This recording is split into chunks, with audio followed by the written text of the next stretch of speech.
Charotar prime ન્યૂઝમાં આપનું સ્વાગત છે। સુરતની પાટીદાર દીકરીને ન્યાય મળે તે માટે કુર્મી સેના દ્વારા રાજકોટ કલેક્ટરને આવેદન। અસામાજિક અને લુખ્ખા તત્વો સામે પરિણામલક્ષી કામગીરી માટે સરકારને તાકીદ કરવામાં આવી। સુરતમાં અસામાજિક તત્વોના બ્લેકમેલિંગનો ભોગ બની આત્મહત્યા કરવા માટે મજબૂર થનાર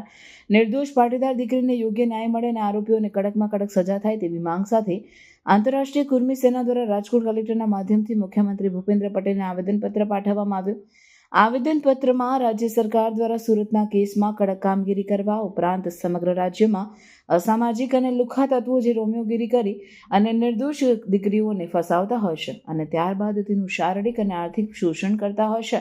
ત્યારે આવા તત્વોને આઈડેન્ટિફાઈ કરી તેઓની સામે ખાસ ઝુંબેશ શરૂ કરવામાં આવે તેવી પણ માંગ કરવામાં આવી છે। આ તકે આંતરરાષ્ટ્રીય કુર્મી સેનાના રાષ્ટ્રીય અધ્યક્ષ જિગ્નેશ કાલાવાડિયાએ જણાવ્યું હતું કે રાજ્યમાં કાયદો અને વ્યવસ્થાની પરિસ્થિતિ કથળી ગઈ હોય તેમાં અસામાજિક તત્વોએ માથું ઊંચક્યું છે અને પોતાની તાકાતનો ભય બતાવી ગરીબ અને મધ્યમ વર્ગના લોકોને નિશાન બનાવી રહ્યા છે। કાળા કાચવાળી ગાડીઓમાં બેફામ ફરતા નબીરાઓને કાયદાનો ભય ન હોય તેમાં આ પ્રકારના ગુનાઓને અંજામ આપે છે,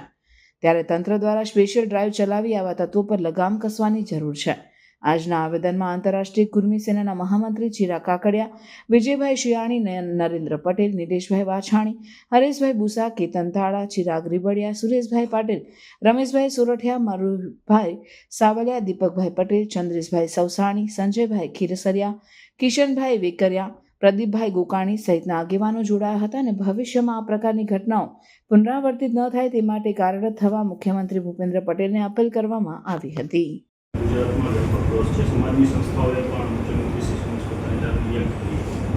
તો આ ઘટનાને લઈને આંતરરાષ્ટ્રીય કુર્મી સેના એટલે અમારું કુર્મી પાટીદારોનું રાષ્ટ્રીય સંગઠન છે, તો એના માધ્યમથી અમે આજરોજ આપશ્રીના મારફત મુખ્યમંત્રીશ્રીને એક આવેદન આપવા માટે જઈ રહ્યા છીએ કે આમાં કડક હાથે કામગીરી કરવામાં આવે અને દીકરીને ન્યાય મળે અને ખાસ તો આ પ્રકારના અસામાજિક તત્વો જે સમગ્ર ગુજરાતમાં છે એ લુખ્ખા તત્વો જે રોમિયો ટાઈપના કહી શકાય, જે કાળા કાચવાળી ગાડીઓ લઈને ફરે છે, મોટી મોટી ગાડીઓ લઈને અને આ પ્રકારની દીકરીઓને ફસાવતા હોય છે અને પછી એનું શારીરિક શોષણ, આર્થિક શોષણ, આ પ્રકારની પ્રવૃત્તિઓ વ્યાપક બની છે। તો એના ઉપર ખાસ એક ઝુંબેશ ચલાવીને લગામ કસવામાં આવે, આ પ્રકારની